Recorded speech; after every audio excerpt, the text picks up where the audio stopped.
My dear friends, we have been saying the retelecast of very famous serial Mahabharat in our TVs, particularly in Telugu area. In ETV, it's coming daily between 2 to 3 p.m. every day and evening 6 to 7 p.m. Yesterday, the important part is televised where the Maharaja, Dharmaraja or Yudhishthira, he bets his wife, Draupadi, in the dices game. And of course, the part played by Shakuni, and ultimately he loses, and she was brought before the so-called gambling house where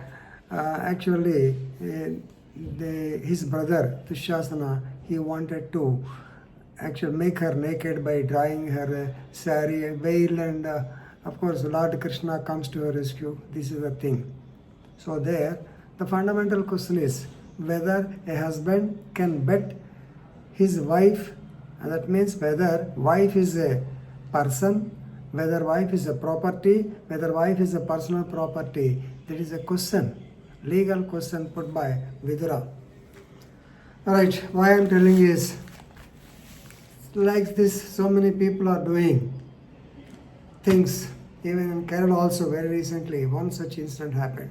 Before that, I want to take you to Madhya Pradesh, where in the social media it has been published. There is one village by name Shivpuri, where the local tribals, they used to rent their wives to the people who do not have wives, that means whose wives died or thing for a certain period, on contractual basis.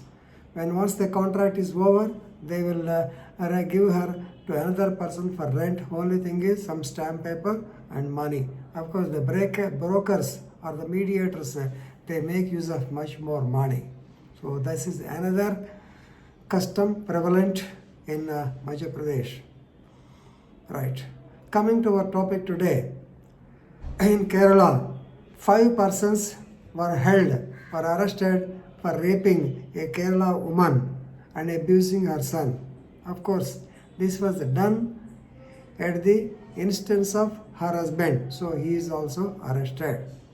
So this is basically the thing. That means gang rape of a woman, which is punishable under section 376G. Gang rape. Right, if we go into the details of the case, there is one village by name Kadinampulam, just in the outskirts of Trivandrum. It comes under Trivandrum Rural SP's jurisdiction. Right, the husband, he took his wife and 2 children to the nearby beach, and around 4 p.m. they went there. Later, after some time, around 4:30 or so, he took the children and his wife to his friend's house by name. His friend's name is not Rajan. Rajan, yes. His friend's name is Rajan. He took them to the friend's house, Rajan. Right? Okay. And as though he has got some work, he took his one of the children and went out, leaving the woman and the other person. Then Rajan and 4 others, their names are Mansoor, Akbar and Arshad, all from the same locality. They have gathered in the house of Rajan, and they made her drink arak or liquor. They made her consume liquor, and they took her to the nearby bushes, and even though she resisted, they did not care, and they committed the so-called aggravated sexual assault on her. And they also manhandled the 5-year-old child. One by one, they have committed the gang rape on her. So actually, even though she tried to resist, they told her that her husband was involved in a scuffle nearby and that he cannot come. And therefore, this gang took the victim to the nearby bushes and caused the so-called rape on her.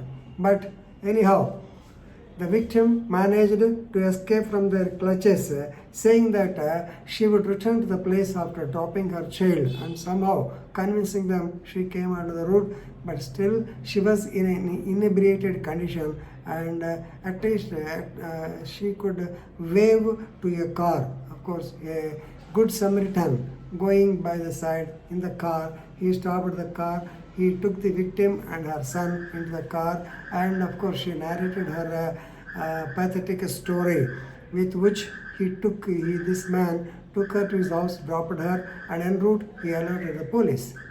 Immediately the Trivandrum Rural Police, they took the matter into consideration, and immediately they reacted and took the people. Of course, already they were taken into custody and also arrested.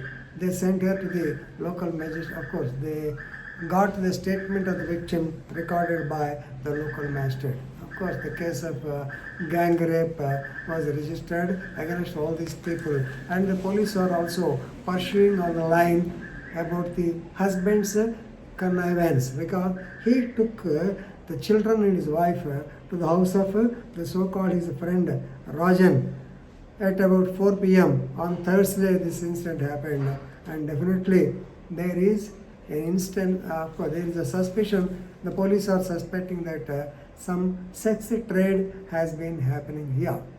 That means, because the people told him that the husband has been involved in a scuffle nearby and that he will not come, and the purposefully, as though he has got some work, the husband went away, leaving the child and all these things, and he is also in a drunken stage, right? While giving the report also, he requested her, literally, the victim was taken to the Taluk hospital, despite her husband purportedly attempting to dissuade her from the charges. That means he did not want her to give a report, but still the victim decided to proceed with the case. And of course, the people who were arrested, the superintendent of police, that Trivandrum Rural District, he said that they have booked cases on various charges, including rape and also under the provisions of POCSO Act. Mr. Ashokan, the SP's name is Mr. Ashokan. Maybe, I don't know why POCSO Act has commission, because this woman is aged about 24 years as per the information available in the paper. I don't know why this POCSO Act has been booked. Maybe these people might have misbehaved with the child, with her child, because POCSO Act is applicable even to the children also, because in the drunken stage they would have misbehaved with that boy. Anyway, the police are also investigating on the so-called allegation, the possibility of sex trade. So this is the thing. Sex trade means definitely they matter.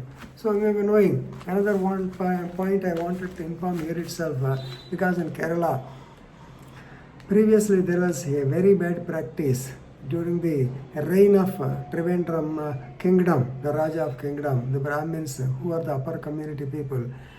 They did not allow the low caste women like Nadars, Elavars and other caste people. They did not like them to come by covering their breast portion with veiling their breast portion. They did not allow the women of lower caste people to come out. So that means the woman should come out bare breasted. The breast should be appearing to all the people. So it is nothing but caste superiority. The Nambutiris and these Brahmins, they used to do like that. Of course, if the people wanted to cover their breast with a veil, they have to pay tax. That tax is called as breast tax or mulakaram. In Malayalam, they will be called. And one woman, a Dalit, now we can call her as a Dalit, that woman by name Nanginelli, she actually retaliated. Actually, these people, the tax collector, used to come to the house of these people and used to measure the breast, and basing on the size of the breast, the so-called tax was imposed. So when this man came to collect to measure the breast, actually in a fit of anger, she cut her breast, one of her breast, put it in the plantain leaf and handed it over to him. Of course, because of the loss of blood, she died, and she became famous. And their village is also called that Nanginelli village, like that is also located near Trivandrum only. So that is the background story for Kerala women. But still, this fellow having, of course, he handed over his wife to the accused and enabled them to commit the so-called heinous act of rape. Such people deserve punishment. So please, it has come in Hindu newspaper. Please read the news and these 3 points please remember. So the previous act in Mahabharata I told you, and secondly Shivpuri, and thirdly Nanginel incidents also I have discussed. Please go through the net and see all these incidents, whether they are correct or not is a different thing, but historical importance is there, right? Thank you.